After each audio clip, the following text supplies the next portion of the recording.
여러분 안녕하십니까? 안녕하세요. 이번에는 주기도를 같이 살펴보겠습니다. 주기도를 다는 못하고 아마 전반부 할 것 같아요. 그리고 다음 시간에 이제 주기도 후반부 할 텐데, 주기도가 이제 성서에 두 군데 나옵니다. 누가복음 11장에 나오고 마태복음 6장에 나옵니다. 먼저 누가복음에 나오는 주기도를 한번 읽어보겠습니다. 우리 다 같이 한번 읽어볼까요?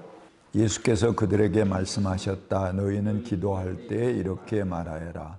아버지 이름을 거룩하게 하시오며 나라가 임하게 하시오며 날마다 우리에게 필요한 양식을 주시옵고 우리가 우리에게 빚진 모든 사람을 용서하오니 우리 죄를 용서하여 주시옵고 우리를 시험에 들게 하지 마시옵소서.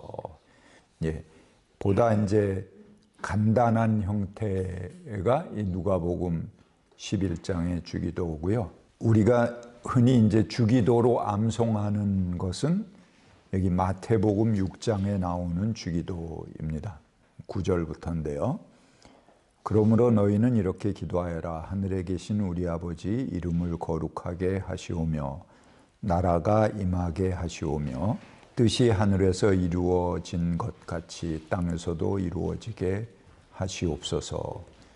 오늘 우리에게 필요한 양식을 주시옵고 우리가 우리에게 죄 지은 사람을 용서하여 준 것 같이 우리 죄를 용서하여 주시옵고 우리를 시험에 들게 하지 마시고 악에서 구하시옵소서. 나라와 권세와 영광이 영원히 아버지의 것이옵니다. 아멘. 우리가 암송하는 주기도죠. 그게 이제 마태복음을 따르는 것입니다. 여기 보면은 이제 처음에 하늘에 계신 우리 아버지 이렇게 시작을 하는데, 이 원문에는 하늘들이에요. 우라노이스 이렇게 되어 있거든요.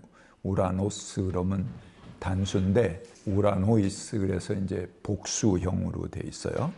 그거는 이제 우리 아버지하고 같이 호응하기 위해서 그 하늘들에 계신 우리 아버지 이렇게 표현한 거죠. 근데 우리말은 이제 하늘이 복수가 아니잖아요. 그냥 단수죠.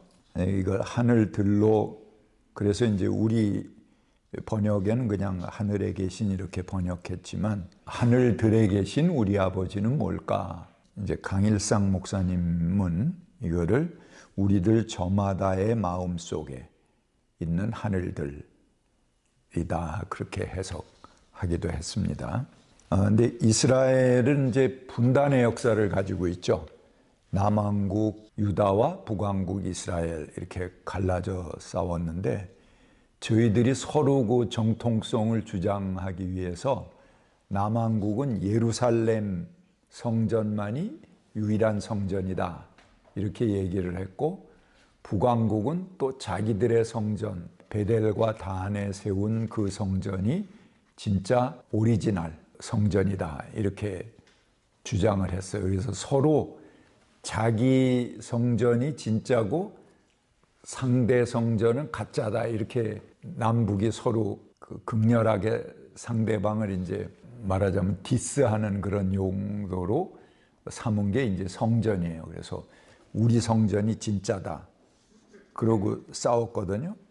그래서 예수와 사마리아 여인과의 대화에서도 사마리아 여인이 나중에 이제 예수를 만나서 이분이 진짜 예언자시다 하는 거를 알게 된 다음에 뭐라고 얘기합니까? 예수에게 제일 처음 하는 질문이 뭐냐면, 우리 조상들은 이 산에서 예배하였는데 당신들의 말은 예배할 곳이 예루살렘에 있다 하더이다. 그렇게 이야기합니다. 서로 성전의 정통성을 놓고 남과 북왕국이 서로 상대는 이단이다, 우리가 정통이다 그러고 싸웠거든요. 그렇기 때문에 그 예수님께서 사마리아 여인과 대화하시면서 이렇게 답하셨죠. 이 산에서도 말고 예루살렘에서도 말고 너희가 아버지께 신령과 진정으로 아버지께 예배할 때가 이르리라. 이제 그렇게 이야기를 합니다. 그 말은 뭐냐 하면은 하나님은 어느 개인이나 집단의 독점적인 소유가 아니다. 이게 하늘이라는 건 누구나 다 고개를 위로 젖히면은 다 볼 수 있는 거잖아요. 그래서 어느 장소를 정해놓고 여기 하나님이 계시다 그러면은 이 하나님을 독차지하게 돼, 누가. 그리고 저놈은 사입이다 그러고 이렇게 서로 싸우는 분쟁의 원인이 된단 말이에요. 그래서 하늘에 계신 하는 것은 이런 이스라엘의 역사적 배경을 가지고 있는 겁니다. 누구나 다 고개를 위로 젖히면 만날 수 있는 하늘, 거기에 하나님이 계시다. 하나님이 뭐 저 높은 꼭대기에 계시다 그런 얘기가 아니에요. 누구나가 다 마주할 수 있는 분이 하나님이시다. 이제 그런 의미라고 볼 수 있습니다. 거기는 시온산, 예루살렘이죠. 그것도 아니고 그리심산, 북왕국에 제단이 있는 곳이죠. 그것도 아니고 재물을 가진 자나 가지지 않은 자나 똑같이 대할 수 있는 곳. 유대인이나 이방인 모두에게 가능한 곳. 거룩한 자나 거룩하지 않은 자 모두에게 해당하는 곳이 바로 하늘이기 때문에 하늘에 계신 하나님이다. 그렇게 이야기하는 것입니다. 그 월터 윙크라고 제가 이제 자주 인용하는 그런 그 신약학자인데요. 그분은 하늘이란 인간들 위에 가장 높은 것, 곧 인간들 속에 가장 내면적인 것에 있다. 그 내면적인 믿음을 확증하는 것이다. 그렇게 이야기를 했습니다. 그리고 프랑스 철학자 폴 리퀘르는 하늘을 인간 정신 세계의 깊이들을 가리키는 환상적인 진술로 이해한다. 그렇게 이야기를 했어요. 우리가 이렇게 넓은 들판에 나가서 저 멀리 지평선을 보면 어디가 하늘인지 어디가 땅인지 잘 모르잖아요. 사실은 하늘이라는 것이 어떤 특별한 공간이라기보다 비어있는 공간의 모든 곳이 하늘에 해당한다. 그렇게 볼 수 있겠습니다. 하나님은 저 높은 곳에 계시는 하나님이 아니고 이 땅의 체계, 기관, 조직 또는 우리들 내부의 가장 깊은 곳에 존재하는 분이시다. 그게 하늘이다. 그래서 가장 진실하고 가장 깊은 곳. 그래서 예수님이 신령과 진정으로 예배하는 때가 온다. 이제 그렇게 얘기하신 겁니다. 그게 하늘이다. 이렇게 볼 수 있습니다. 그 다음에 우리 아버지요 이렇게 기도하죠. 근데 예수님이 기도할 때 이제 중언부언하지 말라고 얘기하시잖아요. 하나님께서 말을 많이 해야 들으실 것으로 생각하지 말라. 우리가 꼭 말을 안 해도 또 아시죠. 우리의 진심을 아시는 겁니다. 이 말이라는 게 소통의 시작이긴 하지만 소통의 방법으로 보면 가장 좀 핫질이 말입니다. 말하기 전에 우리는 어떤 느낌이나 직관이나 그 사람의 그 태도나 표정이나 이런 것을 보고 더 깊은 소통을 할 수 있죠. 아, 저는 거짓말하고 있구나.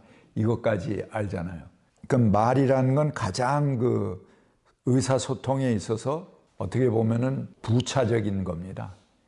진짜 말하기 전에 표정으로 벌써 딱 그 우리가 느낌으로 알 수 있는 거죠. 근데 왜 중언부언을 하냐 하면은 사실은 못 믿기 때문에 그래요. 하나님을.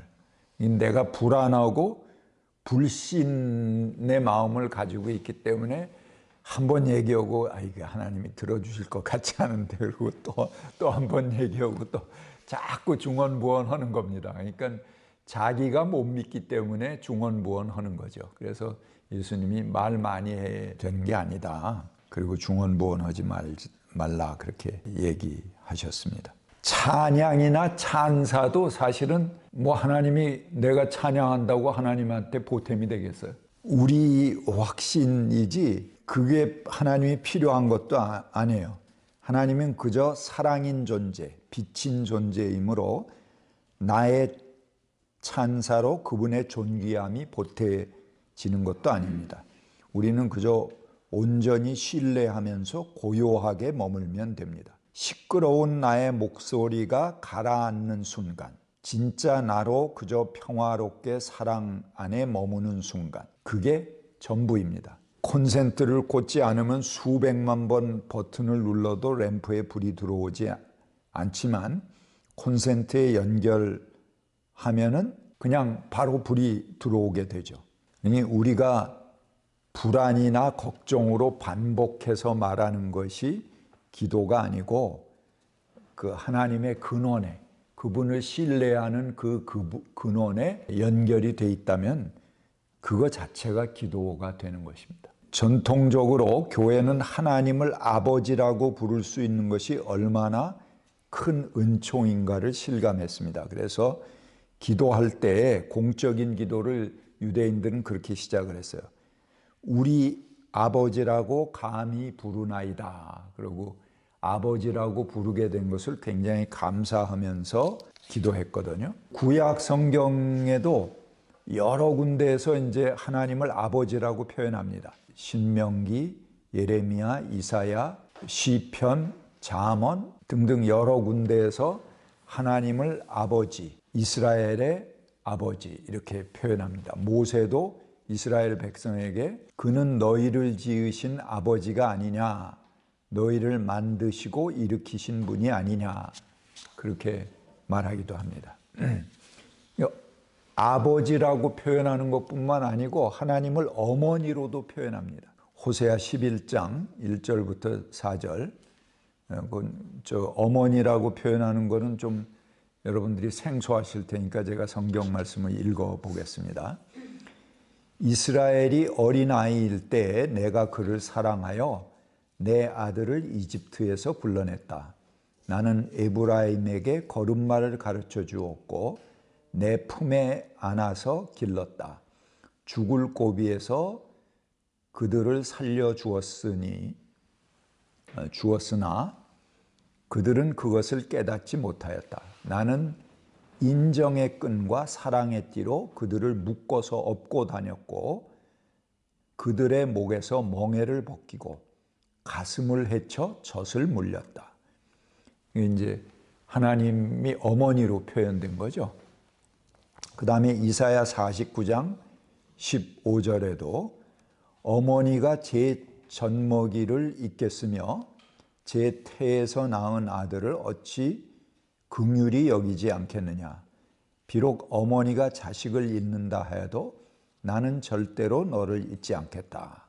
그렇게 말합니다. 그러니까 성경에 꼭 하나님을 아버지로만 표현한 건 아니에요. 어머니로도 표현했어요. 그렇기 때문에 우리가 주기도 할 때 하늘에 계신 우리 아버지 이렇게 한 거를 더러 이제 여성 신학자들은 이 가부장적이다. 왜 아버지라고 그러냐? 아버지라는 호칭 쓰는 거를 굉장히 거부하거든요. 물론 이제 아버지라는 것이 꼭 아버지만을 얘기하는 것은 아닙니다. 그래서 여기 보면은 이 부모고 가장 친근한 사이로 하나님을 부르는 것이죠.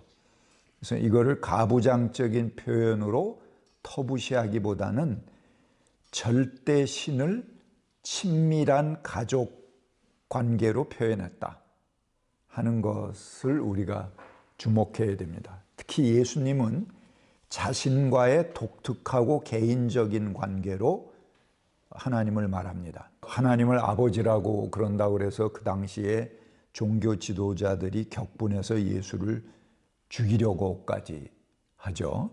요한복음에 보면 이제 그런 게 나오는데요. 요한복음 5장 18절에 유대 사람들은 이 말씀 때문에 더욱더 예수를 죽이려고 하였다. 그것은 예수께서 안식일을 범하였을 뿐만 아니라 하나님을 자기 아버지라고 불러서 자기를 하나님과 동등한 위치에 놓으셨기 때문이다. 이게 뭐 사실 이 사람들이 그 당시에 하나의 시류고 분위기인데 구약 성경에 보면 이미 아버지라고 부르고 있어요. 그래서 이제 예수를 죽이려고 했다 하는 거예요. 더군다나 예수에게서 특이한 점은 어린이가 아버지를 부를 때 우리가 아빠 그러잖아요. 유대도 아마 그런 것 같아요. 그래서 아바, 아버지 이렇게 불렀어요, 하나님을. 그러니까 아바 그러는 건 아빠, 우리 그런 말인데 이거는 예수님의 전매 특허야. 다른 아버지 이렇게 부르는 거는 다른 뭐 어머니도 부르고 아버지도 부르고 이런 게 성경에 다 있지만 하나님을 어린아이가 아빠를 부르는 그 말로 아빠 이렇게 불렀다는 거, 더 친밀감 있는 거잖아요. 아주 가까운 그런 친밀감을 표현하는 말로 하나님을 불렀기 때문에 이 유대 사람들이 예수를 죽이려고 한 겁니다. 그냥 아버지라고 불렀다기보다도 그것 자체가 사실은 이적입니다. 굉장히 하나님은 먼 분이에요. 그리고 하나님을 보면은 죽는다고 그랬어요, 이스라엘 사람들. 그만큼 이제 지엄한 분인데 애들이 그냥 아빠 그러고 이렇게 아버지하고 놀 때 부르는 그 이름으로 하나님을 아빠 이러고 불렀다는 거죠. 그것 자체가, 그 호칭 자체가 굉장한 이적이다 이렇게 볼 수가 있습니다. 하나님은 나만의 아버지나 어머니가 아니라 하나님 나라의 일원이 된 모든 사람들의 아버지, 어머니다. 그래서 아빠로서의 하나님은 노예와 같은 복종을 원하지 않고 사랑의 상호관계를 원한다. 그렇게 볼 수 있습니다. 더군다나 이제 예수님은 누가 내 형제요 자매인가 이제 그렇게 이야기하면서 자기 어머니하고 이제 그 가족들이 와서 예수를 찾았어요.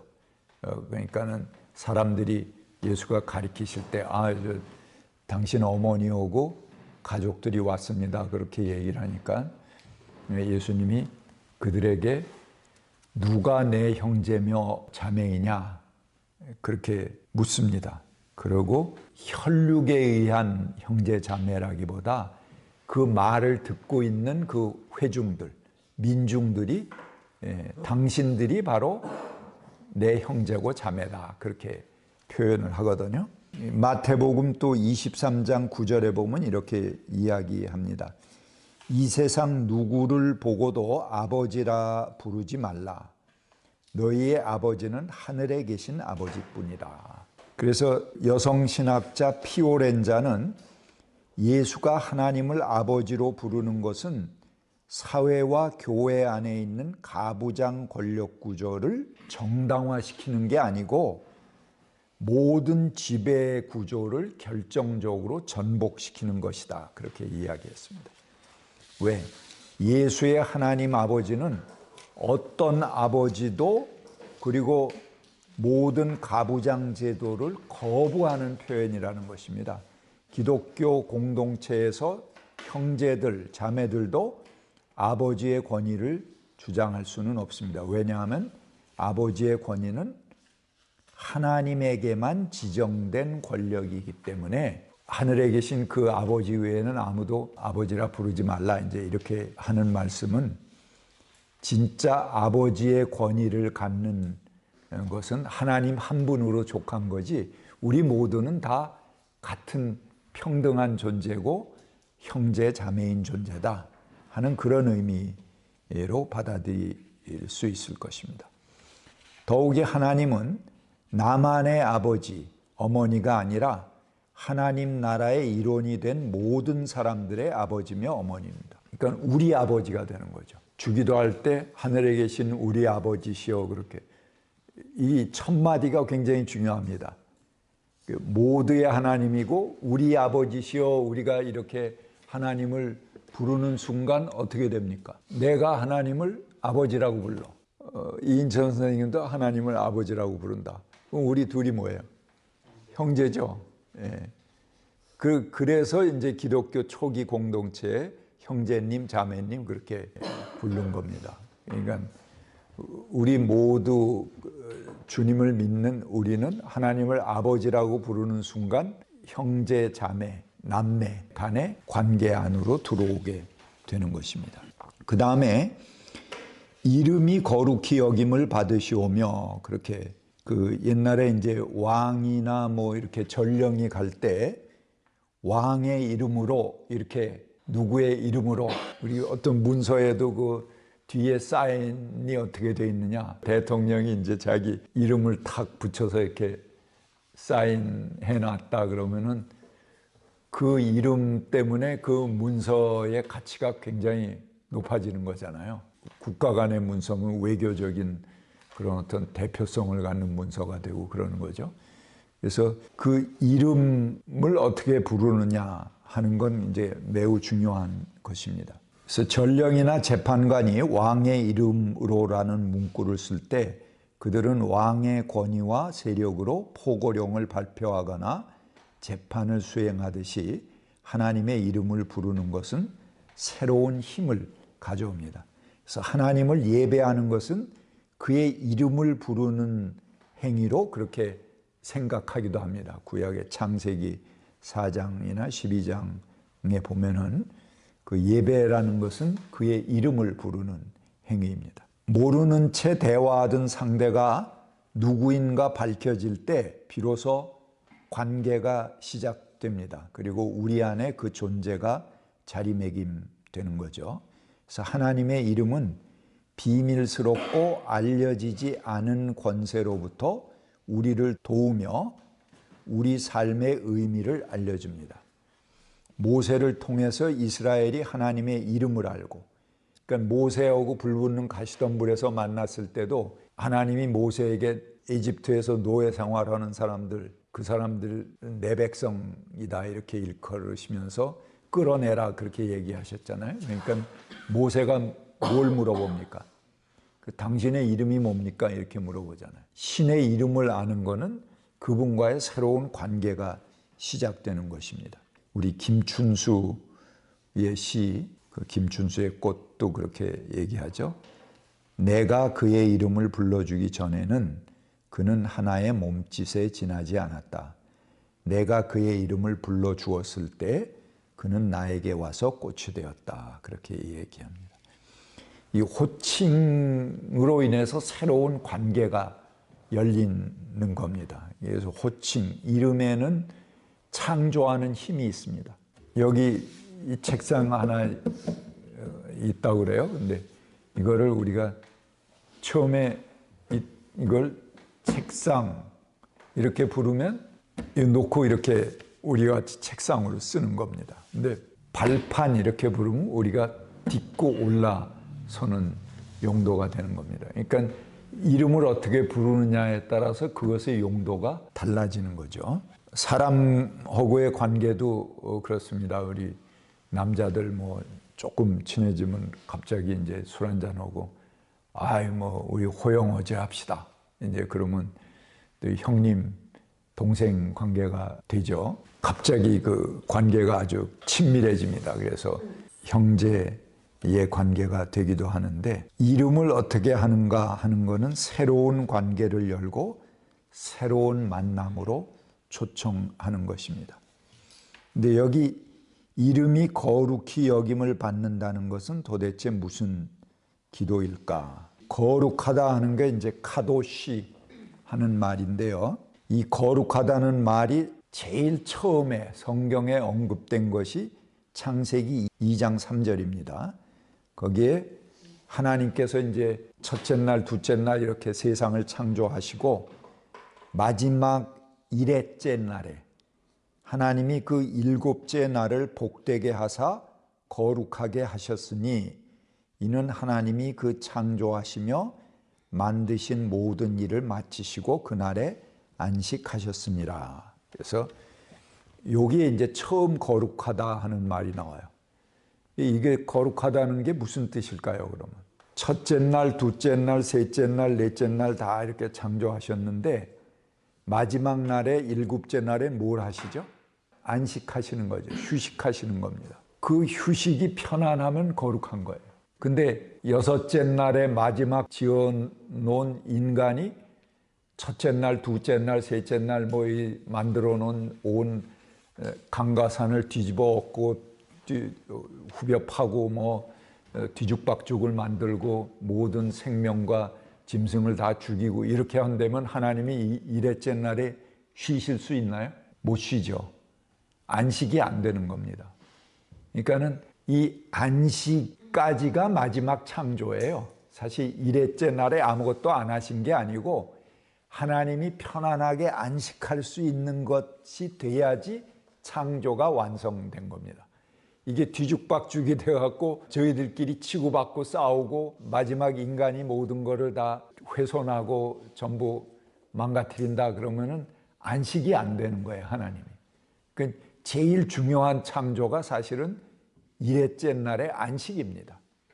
하나님이 편하게 쉴 수 있어야지 그런 상태를 뭐라고 그러는 겁니까? 거룩하다 그렇게 얘기하는 겁니다. 그게 거룩입니다.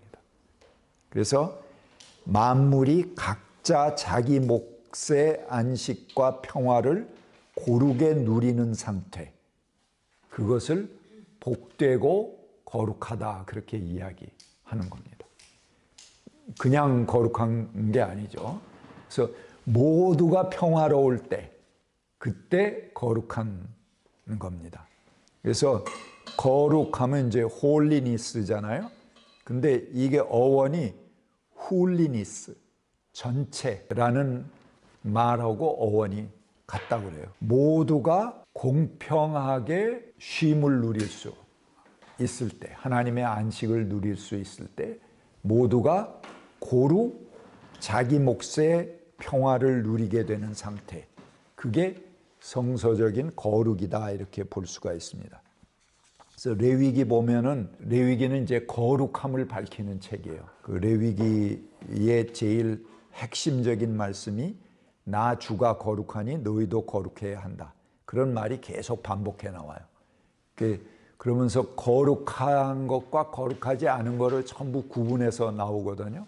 음식 먹는 것도 거룩한 게 있고 거룩하지 않은 게 있고 뭐 장소도 거룩한 곳이 있고 거룩하지 않은 곳이 있고 뭐 식물도 거룩한 게 있고 거룩하지 않은 게 있고 공중에 나는 새도 거룩한 놈이 있고 거룩하지 않은, 그걸 다 구분해서 이제 이야기를 해요.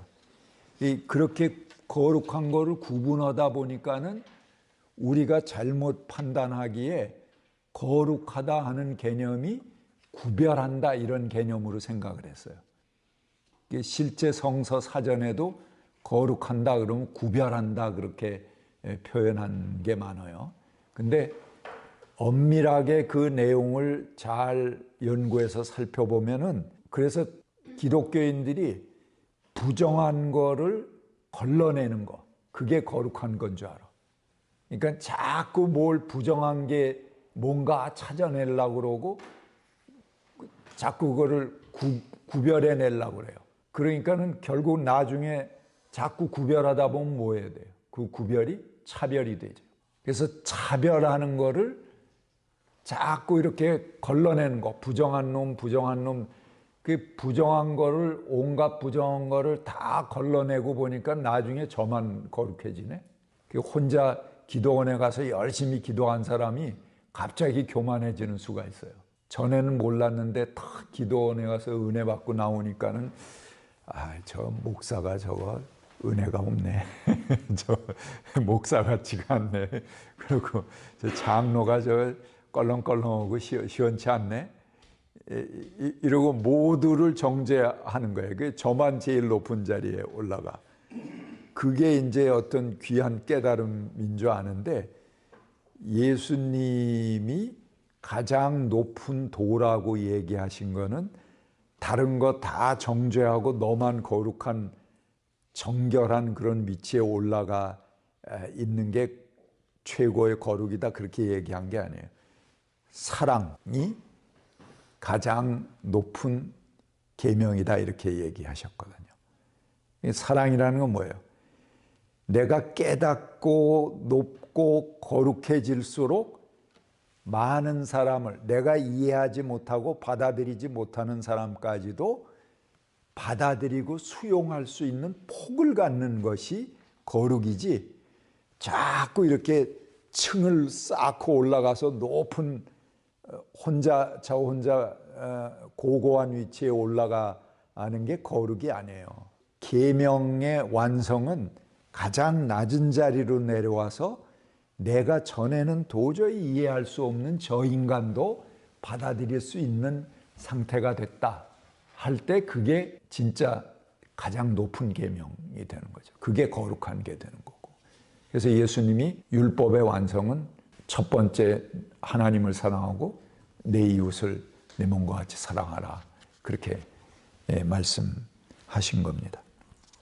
그래서 거룩하다 하는 말은 가장 공적인 것, 모두를 끌어안을 수 있는 그런 상태가 거룩이다, 그렇게 말할 수가 있습니다. 그래서 레위기가 이렇게 막 그 집요하게 거룩한 것, 거룩하지 않은 걸 구별해 가다가 철저한 법이 나오는데요. 그게 뭐냐면 레위기 17장부터 26장을 성결법전이라고 그러거든요. 근데 이 성결법전은 대속죄일에 그거를 선포하게 돼 있어요. 레위기 16장에 대속죄일이 나오고 그 대속죄일에 선포하는 게 성결법전이에요. 레위기 17장부터 26장. 근데 그 성결법전의 내용은 남을 구별하는 게 아니고 가장 이웃을 사랑하는 그런 법들이에요.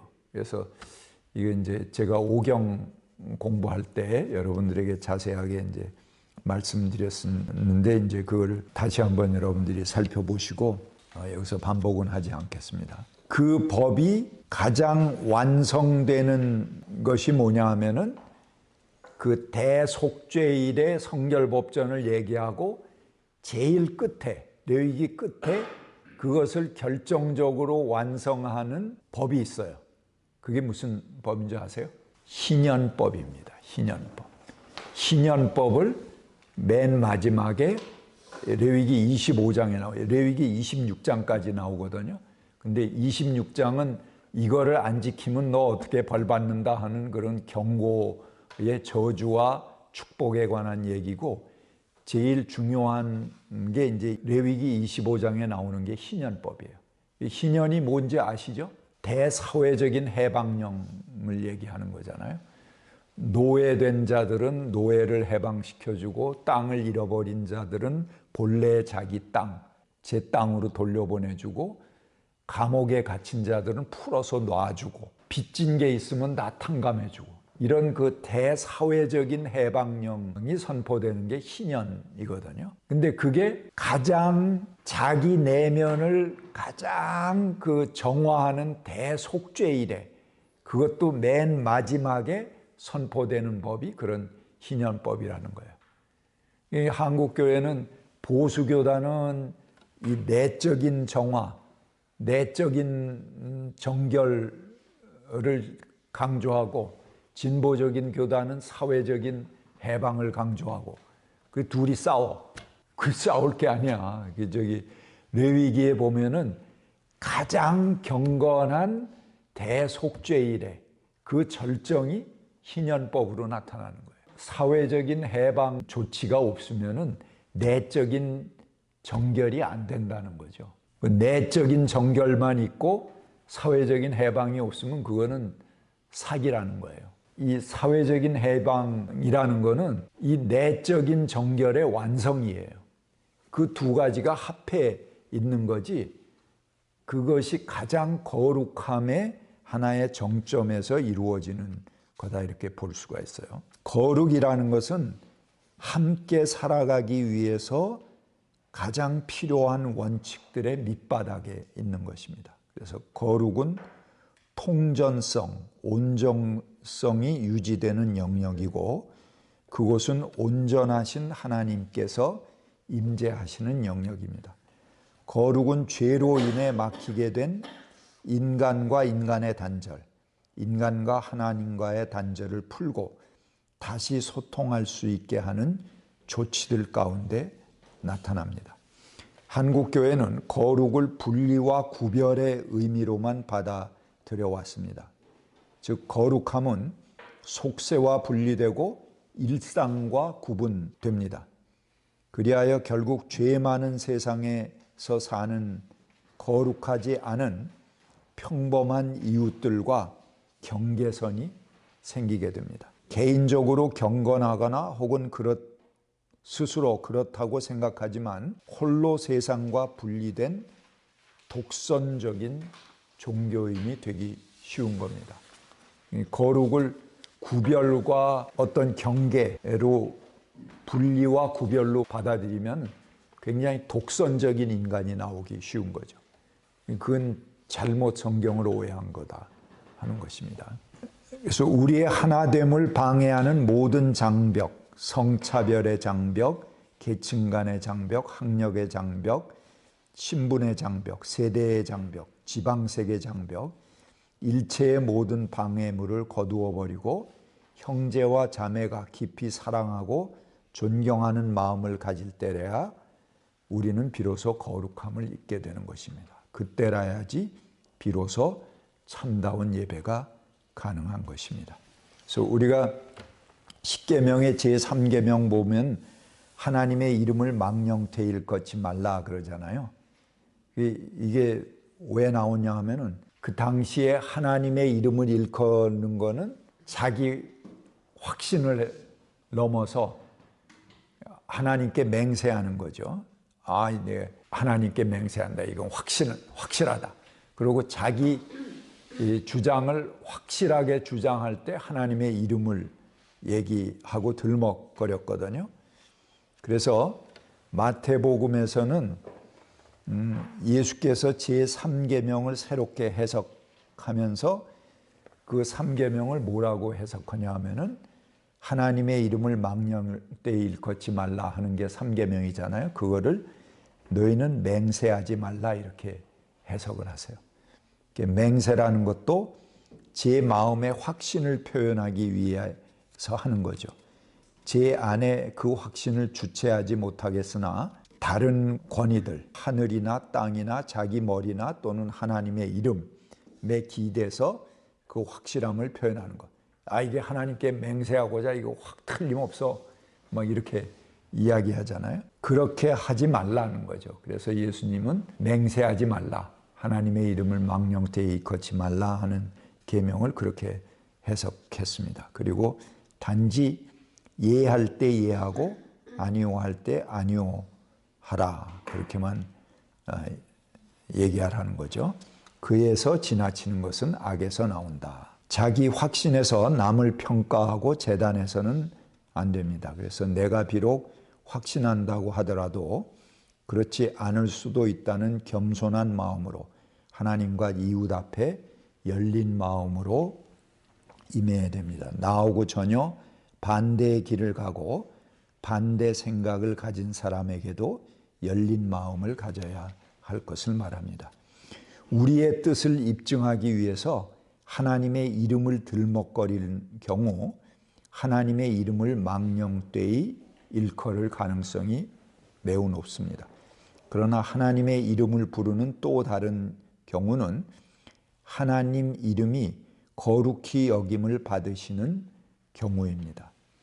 하나님은 자신의 거룩한 뜻을 이루기 위해서 사람을 부르고 새로운 사명을 부여하십니다. 오늘은 거기까지 공부하겠습니다.